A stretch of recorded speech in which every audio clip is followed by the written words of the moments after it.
Hi hello नमस्कार. मी संध्या पुन्हा एकदा तुम्हा सर्वांचं द मंगल स्टिचिंग या आपल्या यूट्यूब चॅनलवरती मनापासून स्वागत करते. तर आपल्या चॅनलवरती आपण बेसिक ते ॲडव्हान्सपर्यंतचे आरीवर्कचे क्लास एकदम फ्रीमध्ये घेत आहोत. त्याचाच आजचा आपला 33वा दिवस आहे. ह्याआधी आपण 32 क्लास पूर्णपणे आपल्या चॅनलवरती एक व्हिडिओज आरीवर्कचे आपण टाकत आहोत, जे की तुम्हाला एकदम फ्रीमध्ये शिकायला भेटणार आहेत. आपण अगोदर खूप सारं बेसिकचं नॉलेज घेतलेलं आहे. आता इथून पुढे आपण ॲडव्हान्सचं नॉलेज घेत आहोत. त्यामधलाच आजचा आपला एक प्रकार आहे. ह्याआधी आपण कटवर्क शिकलेलं होतं, ते कशा प्रकारे करायचं आहे, कशा पद्धतीने करून ते स्टिच करायचं आहे, काय काय काळजी त्यामध्ये घ्यायचं आहे, हे आपण गेल्या व्हिडिओमध्ये बघितलेलं आहे. आणि कटवर्क कशा पद्धतीने आहे मी तुम्हाला दाखवते. तर हे जे आहे ना, ते कटवर्क आपण हे काल शिकलेलं होतं. याचा कुठे यूज करायचा, कशा पद्धतीने स्टिच करायचं, हे मी तुम्हाला पूर्ण डिटेलमध्ये मागच्या व्हिडिओमध्ये सांगितलेलं आहे. तरी तुम्हाला तो व्हिडिओ बघायचा असेल तर नक्कीच आपल्या चॅनलवरती तो व्हिडिओ अपलोड केलेला आहे, नक्की बघा. आणि पाठीमागचे व्हिडिओ नक्कीच बघत चला, जेणेकरून समोरचे व्हिडिओ सुद्धा तुम्हाला समजतील, काही अडचणी व्हिडिओमध्ये राहणार नाहीत. तर आजच्या व्हिडिओमध्ये आपण काय काय साहित्य लागणार आहे ते बघणार आहोत.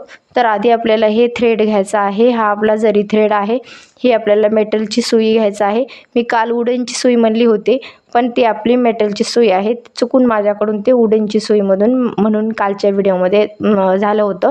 तर ही सुई आपण जी काल यूज केली होती तीच सुई आपण आज पण यूज करणार आहे. अशा प्रकारचे एक तुम्हाला फॅब्रिक लागणार आहे. कोणत्याही प्रकारचं तुम्ही ते फॅब्रिक घेऊ शकता. ह्या पद्धतीचे मी मोती यूज करणार आहे. गोल्डन मोती जे आहेत ते यूज करणार आहे. एक पेन्सिल मी घेतलेली आहे आणि आपल्याला सोबतच कटर पण लागणार आहे. हे जे पॅच आपण तयार करणार आहोत ते आपल्याला कट करायचं आहे. त्याआधी आपण अशा प्रकारचा पॅच बघितलेला होता, वरचा पॅच बघितलेला होता. तर इथून पुढे म्हणजेच आज आपण फॅब्रिकचा पॅच बघणार आहोत. कशा पद्धतीने फॅब्रिकचा यूज करून आपण पॅच तयार करू शकतो हे आपण आजच्या व्हिडिओमध्ये बघणार आहोत. तर सर्वात आधी आपल्याला इथे हा जो फॅब्रिक आहे तो घ्यायचा आहे. अशा पद्धतीचा मी फॅब्रिक घेतलेला आहे. तुम्ही स्टार्टिंगला आता कोणताही फॅब्रिक यूज करू शकता. तुमच्याकडे एखादा तुकडा असेल ना कपड्याचा, तो घ्यायचा आहे. कोणताही तुम्हाला चालेल, नेटचा असो किंवा असा कोणताही तुम्हाला इथे आज कापड घ्यायचं आहे. साधं छोटंसं एवढं घ्यायचं आहे आणि तो अशा प्रकारे ठेवायचं आहे आणि त्याला सुयांनी फिक्स करायचं आहे, जेणेकरून ते वर्क करते वेळेस आपल्याला हलणार नाही. ह्या पद्धतीने ज्या आपल्या सुया असतात त्या ठेवून ते व्यवस्थित असं फिक्स करून घ्या. आपल्याला हे फिक्स करणं खूप गरजेचं आहे, कारण का पॅच जो आहे आपला तो हलणार नाही, व्यवस्थित आपल्याला वर्क करता येईल. त्यासाठी आपण अशा टाचण्या लावून घेणार आहोत. तुम्ही सुद्धा ह्या पद्धतीने टाचण्या लावून घ्या. आता ह्यावरती मी एक सर्कल काढणार आहे छोटंसं. तुम्हाला कदाचित हे व्यवस्थित दिसत नसेल तर तुम्ही सुद्धा जेवढा तुम्हाला पॅच तयार करायचा आहे ना तेवढं इथं अशा प्रकारे इथे आपल्याला सर्कल काढून घ्यायचं आहे. आता आपण कोणत्याही प्रकारे पॅच तयार करू शकतो आणि कोणत्याही शेपवर पॅच तयार करू शकतो आणि कोणत्याही फॅब्रिकचा यूज करून पण पॅच तयार करू शकतो. हे आपल्या आजच्या व्हिडिओमध्ये तुम्हाला कशा पद्धतीने पॅच तयार करायचा हेच दाखवणार आहे. तर आपण थ्रेडला नॉट बांधून घेऊया सुरुवातीला आणि हे खाली थ्रेड टाकून घेऊया रिंगच्या खाली.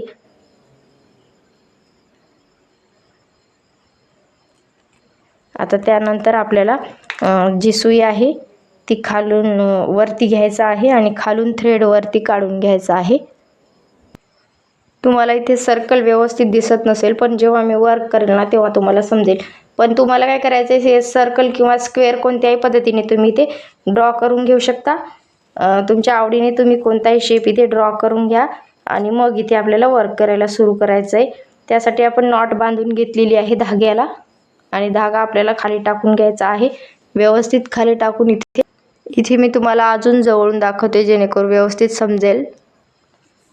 आता इथे तुम्हाला अशा पद्धतीने आपण जशा प्रकारे चेन स्टिच तयार करतो ना त्याच पद्धतीने इथे पूर्ण राऊंडला सर्कलला इथे आपल्याला चेन स्टिच टाकून घ्यायचं आहे. कदाचित तुम्हाला व्यवस्थित दिसत नसेल, कारण का फॅब्रिक जे आहे ना ते आपलं खूप डार्क आहे, त्यावरती आपलं गोल्डन स्टिच हे व्यवस्थित दिसत नसेल. मी तुम्हाला प्रॉपर जवळून दाखवण्याचा प्रयत्न केलेला आहे. जरी तुम्हाला समजत नसेल तर तुम्ही काय करायचं आहे, जे सर्कल आपण काढलेलं आहे ना त्यावरती आपली जी चेन स्टिच आहे ती देऊन घ्यायचं आहे. हेच आपल्याला इथे करायचं आहे. अगोदर फॅब्रिक सेट करून घ्या, मग त्यावरती एक सर्कल काढायचं आहे फॅब्रिकवरती स्केल पेन्सिलने. मग त्याच आकारावरती आपल्याला इथे चेन स्टिच जी आहे ना, जसा आकार आहे त्याच पद्धतीने आपल्याला टाकून घ्यायचं आहे चेन स्टिच. आता मी तुम्हाला चेन स्टिच पूर्ण या सर्कलला टाकून दाखवते, जेणेकरून तुम्हाला व्यवस्थित दिसेल. तुम्हाला इथे पूर्ण सर्कल व्यवस्थित दिसत असेल, ह्या पद्धतीनेच आपल्याला सर्कलवरती चेन स्टिच टाकून घ्यायचं आहे. आता ह्या चेन स्टिचवरती आपल्याला झिगझॅग चेन टाकून घ्यायचं आहे. आता आपण गेल्या व्हिडिओमध्ये कशा पद्धतीने झिगझॅग चेन स्टिच टाकली होती त्याच पद्धतीने इथे आपल्याला परत झिगझॅग चेन टाकून घ्यायचं आहे. तर आपला धागा हे बाजूचा काढून घ्यायचा आहे.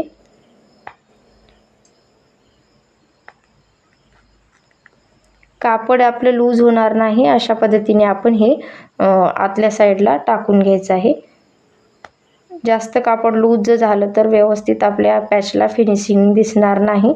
त्यासाठी टाचपिना जे आहेत ना ते व्यवस्थित दोन्ही तिन्ही साईडला लावून घ्या, जेणेकरून आपला जो पॅच आहे तो व्यवस्थित फिनिशिंगने तयार होईल.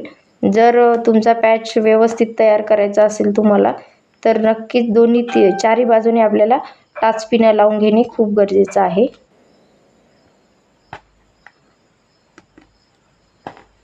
आता आपण हे चेन स्टिच अशा पद्धतीने टाकून घेऊया.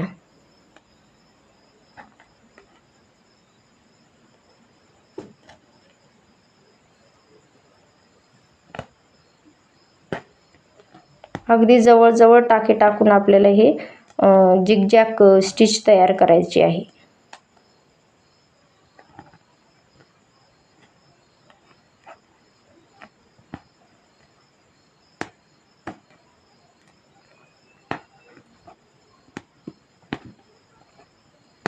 आता मी हे पूर्ण कंटिन्यू करून घेते सर्कलवरती आणि मग तुम्हाला दाखवते. बघू शकतात अगदी फिनिशिंगने मी इथे आपली जी झिगझॅग चेन आहे ना ती टाकून घेतलेली आहे आणि आपला इथे पॅच तयार करून घेतलेला आहे.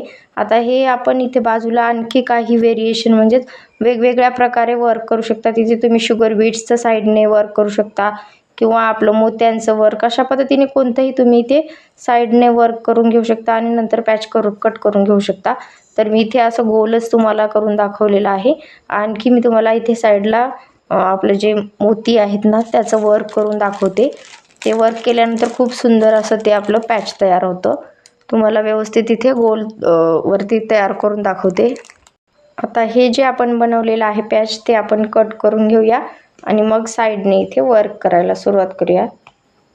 सर्वात आधी हे आपल्याला कट करून घ्यायचं असतं, हे आपण कट करून घेऊया.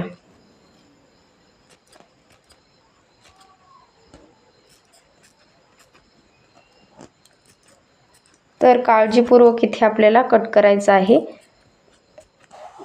मी इथे कात्रीनं कट करून दाखवते. माझं कटर थोडंसं खराब झालेलं आहे, त्याची धार निघून गेलेली आहे, व्यवस्थित धार नाही, त्यामुळे मी कैचीने तुम्हाला इथे कट करून दाखवते. हे साईडचं आपण व्यवस्थितरित्या एकदम फिनिशिंगने कट करून घ्यायचं आहे.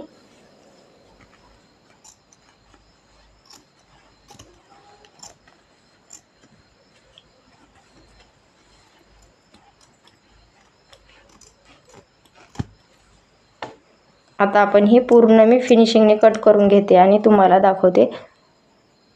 आता हे मी अशा प्रकारे कट करून घेतलेलं आहे. कट करते वेळेस तुम्हाला एक लक्षात घ्यायचं आहे की तुम्हाला हे मधलं फॅब्रिक वगैरे किंवा खालचं कापड आपलं हे कट होऊ द्यायचं नाही. व्यवस्थित काळजीपूर्वक हे आपल्याला कट करायचं आहे आणि पूर्ण फिनिशिंगने कट करून घ्या. आता हे जे थ्रेड बाजूने निघालेले आहेत त्याला आपल्याला हाईड करायचं आहे, म्हणजेच त्याच्या बाजूने वर्क करायचं आहे. तर अशा प्रकारे मी मोती घेतलेले आहेत आणि खालून आपला जो थ्रेड आहे तो घ्यायचा आहे आणि पूर्ण हे मोती साईडला स्टिच करून घ्यायचे. मी तुम्हाला स्टिच करूनच दाखवते, जेणेकरून व्हिडिओ जास्त मोठा होणार नाही आणि तुम्हाला सुद्धा बोर व्हायला नको, म्हणून मी व्हिडिओ थोडं स्किप करतच तुम्हाला दाखवते. पूर्ण व्हिडिओ शेवटपर्यंत नक्की बघा. तर या पद्धतीने मी मणी लावून घेतलेली आहे, पूर्ण राऊंडवरती स्टिच करून घेतलेला आहे आता एक तुम्हाला इथे लास्टला मी स्टिच करून दाखवते, जेणेकरून तुम्हाला सुद्धा लक्षात येईल कशा पद्धतीने स्टिच केलेलं आहे. आता जेवढे इथे लास्टला मणी बसतील तेवढेच आपल्याला स्टिच करून घ्यायचं आहे आणि इथे लास्टला एंड नॉट देऊन घ्यायचं आहे. ह्या पद्धतीने स्टिच करून आता एंड नॉट मी देऊन घेते. ह्या एंड नॉट कशा पद्धतीने द्यायचे हे बऱ्याच व्हिडिओमध्ये आपण बघितलेलं आहे. हे पूर्ण पॅच अशा प्रकारे आपला स्टिच करून झालेला आहे. तर आजच्या व्हिडिओमध्ये मी अशा प्रकारे पॅच कशा पद्धतीने स्टिच करायचं आहे सांगितलेलं आहे. ते पण फॅब्रिकचा यूज करून पॅच कशा पद्धतीने स्टिच करायचं हे सांगितलेलं आहे. तर मी इथे मोत्यांचं वर्क जे केलेलं आहे, तुम्ही याच्या साईडला आणखी खूप सारं वेगवेगळ्या प्रकारचं वर्क करू शकता. सिक्वेन्स म्हणजे टिकलीचं वर्क किंवा व्हाईट मोत्यांचं वर्क, गहू मण्यांचं वर्क, अशा प्रकारे वेगवेगळं वर्क करून इथे सुंदर असा पॅच तयार करू शकता. तर हे आपलं बेसिक पॅच आपला आजचा म्हणजेच शिकून झालेला आहे.